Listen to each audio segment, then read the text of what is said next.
Just অল্প কিছু কথা বলছি। কিছু কিছু বিষয় আছে তাকদীরে যেগুলো কনস্ট্যান্ট ফিক্স, এগুলো কখনো পরিবর্তন হবে না। যেমন জীবন, আপনার মৃত্যু, আপনার হায়াত ইত্যাদি ইত্যাদি।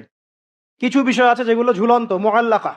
এগুলো ভালো কাজ দিয়ে পরিবর্তন হয়, দোয়া দিয়ে পরিবর্তন হয়, নেকির কাজ দিয়ে, তাকওয়া দিয়ে পরিবর্তন হয়। যেমন কেউ যদি আত্মীয়তার সম্পর্ক বজায় রাখে, তার রিজিক বাড়বে, তার হায়াতে বরকত হবে। এই যে কোরআনের কথা বললাম, কেউ যদি কোরআন বেশি বেশি তেলাওয়াত করে, কোরআন নিয়ে বেশি বেশি গবেষণা করে, তার হায়াতে রিজিকে বারাকা আসবে।